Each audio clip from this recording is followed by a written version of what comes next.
মায়ের হাতের খাবার মানে কিন্তু অমৃত। আর আমার মায়ের হাতের খিচুড়ি মানে আমার কাছে পৃথিবীর সেরা খাবার। কেননা আমার আম্মুর হাতের খিচুড়ি আমার খুবই পছন্দের। আমি এত ভালো রান্না পারি, তারপরও আম্মুর হাতের মতো রান্না আমি করতে পারি না।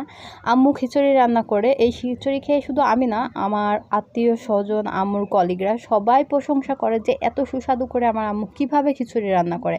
আম্মুর কাছ থেকে দেখে শিখে তাও মনে হয় না যেন আম্মুর মতো টেস্টি করে খিচুড়ি রান্না করতে পারি। আপনাদের ভাইয়া এবং আমার বোনের বর বা দেবর যেটাই বলেন, এরা দুজনা খুবই খিচুড়ি পছন্দ করে। আর এখানে আসলে আম্মুকে সকালবেলা খিচুড়ি রান্না করতে বলে।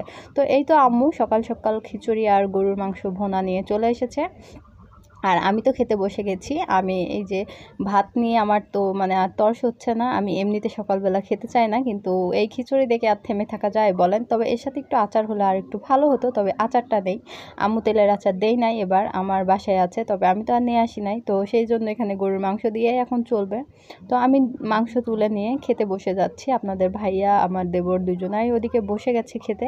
তো আমি ডাইনিংয়ে বসে গেছি খেতে। আর এই যে খাবারের যে টেস্ট, এটা কিন্তু মানে কি বলবো আপনাদের, খাবারের ঘ্রাণেই আমার পেটের ভিতর থেকে মোমো করে উঠতেছে।